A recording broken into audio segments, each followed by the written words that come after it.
My wife cheated on me, with my cousin. The three of us were headed to sign divorce papers when bam, car crash. Next thing I knew, I was back on the day we got our marriage license. This time, no fights, no drama. We both knew it was over. She ditched me for Jason fast and skipped the country with him. I stayed behind, buried in law books and case files. 5 years later, she was famous, thanks to Jason pulling strings. Concerts, cash, fans screaming her name. Me, still grinding at a law firm, backing folks who needed real legal help. Then came the family reunion. She showed up on Jason's arm, smug and shining, throwing shade like it was sport. But when I mentioned I was settling down with someone else, her face snapped. I made one dumb mistake. How dare you move on? Seaport City, Carmoria. When I hit the hotel lobby, barely anyone had shown up yet. I grabbed a quiet seat, flipped open my laptop, and dove into a tough case. Then the doors swung open. Summer Tucker and Jason Perry strolled through the doors. All eyes on them. Relatives swarmed instantly, laying it on thick. Summer's killing it. Big name overseas, and married to a total success story. Heard the Carmoria Music Association begged her to come back and perform. She's making the whole family proud. Summer, my kid's obsessed with the violin. He won't shut up about you. Mind giving him a lesson or two? Summer flashed that polished smile, curling into Jason's side. Please, we're family. Just hit me up if he needs help. That opened the floodgates. Compliments flew like confetti. Suddenly, everyone remembered they were related, trying to score points. Summer tilted her chin up, soaking it all in like she was headlining a show. I wrapped up my work, popped off my headphones, and let out a big stretch with a yawn. Heads turned. Wait, Ethan's here? Thought he bailed on these things. Someone said it just loud enough to stir the pot. Summer's eyes flicked toward the voice, then scanned the room until they landed on the guy. He hasn't shown up to any family stuff lately? He nodded fast, like he was spilling juicy gossip. A smug little smirk slid across her face. 5 years ago, the day we woke up back in time, Summer and I had just gotten our marriage license.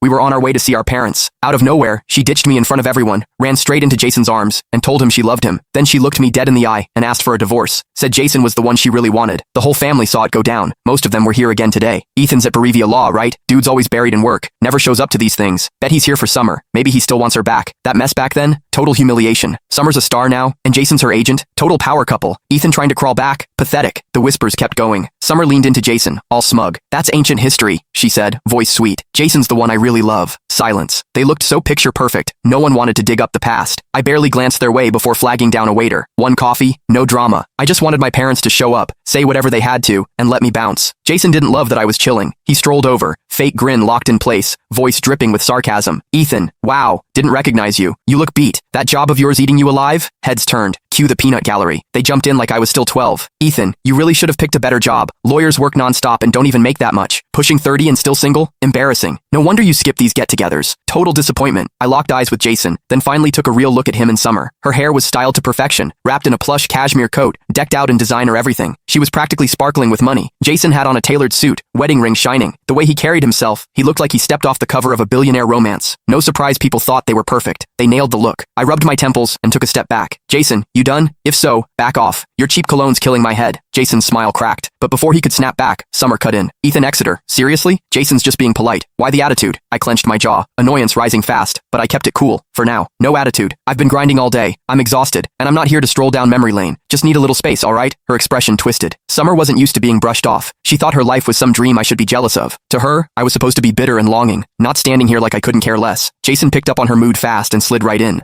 Babe, it's just a family thing. Don't let Ethan bother you. After what went down back then, it makes sense he's still salty. We'll be the mature ones. That did the trick. She latched onto his arm and gave him a look. You're right. You always know how to deal with people. Then she turned to me, pure disgust on her face. Ethan, it's been years, and you're still the same stubborn mess. Honestly, pathetic. If you hadn't been so harsh back then, maybe it wouldn't have blown up like that, she snapped. Her words dragged me back. In our last life, we met at some art show, clicked fast, started dating, then tied the knot like it was meant to be. We threw a big party, friends, family, the works. That's when Jason crashed it. Slick suit, smug face, playing Mr. Perfect. The second Summer saw him, she froze. Didn't think much of it at first. But after that, she started drifting, pulled away, stopped sleeping in the same room. Something felt off. I just didn't want to admit it. We liked the same stuff, wanted the same things. I loved her. No way she'd cheat, right? But then she started staying out late, always on her phone. One night after work, I saw her outside, wrapped up in Jason's arms. That broke me. I snapped, demanded answers. She shot back. Ethan, look at you. You're always exhausted, sloppy, like some washed-up old man. Jason's everything you're not. Charming, clean, in control. He's who I want. Those words wrecked me. Then she said it. This marriage was a mistake. The one person I trusted ditched me for my own cousin. Once it was out, she didn't flinch. Just asked for a divorce. I lost everything. Eventually, I gave up. On the way to sign the papers, Jason kept running his mouth. I was too mad to notice the truck turning the corner. One loud crash, then black. When I came to, it was our wedding day again. Right after we got the license. I wasn't doing that mess twice, so I let them go. They got together, moved overseas. I went back to the law firm. This time, I had the upper hand, knew how it all played out. Climbed fast, became lead attorney, met someone real. No more heartbreak, no more do-overs. The whole clan had shown up. My parents strolled over, arm in arm, grinning. Ethan, did you say hi to everyone yet? I jerked my chin at the crowd. They're all over Jason and Summer. Doubt they even noticed me. Their smiles faded, but they stayed quiet. I got it. Those two had gone big overseas. Of course people wanted a piece of that spotlight. That's just how people are. Suck up to the flashy, stomp on the quiet. But as we moved in, I kept hearing the same crap on repeat. Sure, Summer picked the wrong guy at first, but that mistake led her to Jason. Totally fate. Yeah, Ethan's decent, but way too uptight. Still holding a grudge after all these years. If he ever needs Jason and Summer, good luck. Jason waltzed over, fake smile in place, pride flashing in his eyes. He raised his wine glass and stopped right in front of me. Ethan, don't let them get to you. I'm still your cousin. If you ever need anything, I'm here. Summer let out a snort. Seriously, grow up. Learn how to deal with people. Just look at you. Total train wreck. My parents were shaking with anger. I held them back, forcing a smile. You're right. Every word. Then I guided them to a table and sat down. The food started rolling out, and so did the toasts. Everyone kept pushing Summer to spill about her time overseas. There must be tons of musicians out there. Had to be tough standing out, huh? Summer leaned into Jason, kissed his cheek, then beamed. It was rough, but Jason always believed in me. Without him, I probably would have quit and ended up stuck in some tiny office forever. A perfect pair. You two just click. Honestly, dumping Ethan for Jason was the smartest thing she ever did.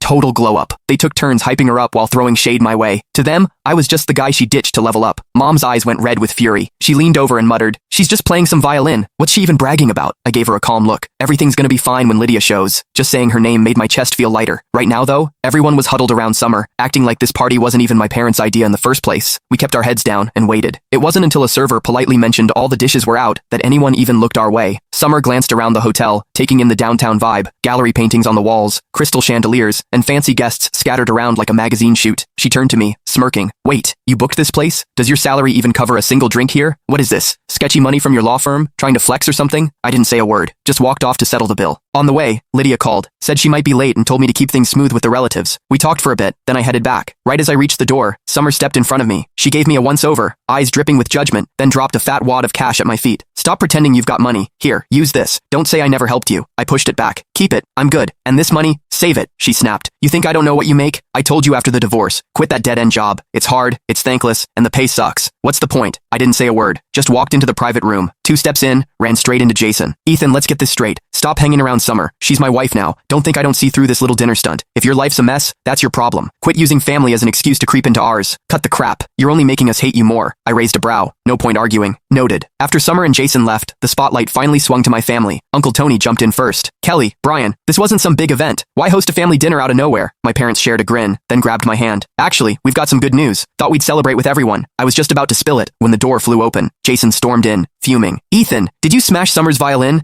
That thing's worth like 800 grand. Summer rushed in after him, clutching the wrecked violin, eyes blazing. "I actually felt sorry for you and tried to help. And this is how you repay me? You trashed my violin at the front desk. How could you be such a jerk, Ethan?" I looked at the thing. A few busted strings, some nasty scratches. It wasn't totaled, but it definitely wasn't looking concert ready. I stayed chill. I never even touched it. If you've got time to throw shade, maybe use it to check the security cams and find out who actually did it. I was wiped. Just wanted to drop the news and bounce. But Jason kept pushing. "Summer and I always have security with us. The violin was left at the front desk. You're the only one who went out there. It had to be you." The relatives freaked and jumped in. "Ethan, you're the only one who left. Just apologize to Summer and Jason. We're family. They'll let it go." "Yeah, come on. That thing's worth $800,000. If they make you pay, you're screwed. Just say sorry and be done with it." Jason tilted his head, eyes ice cold. "Tell you what, kneel and apologize, and I'll cut you a deal. Just pay 100 grand. Summer chimed in fast. "Say sorry the right way, and I'll forgive you. Otherwise, see you in court." I shoved down the heat bubbling up, rubbed my temples. "I already said it wasn't me. If you really think it was, go ahead. Call the cops." The arguing pulled in the hotel staff, but none of them stepped in. Every server had gathered at the door, quiet, waiting. Then a woman slid in, wrapping her arm around my waist from behind. With a calm, clear voice, she asked, "Babe, what's going on here?"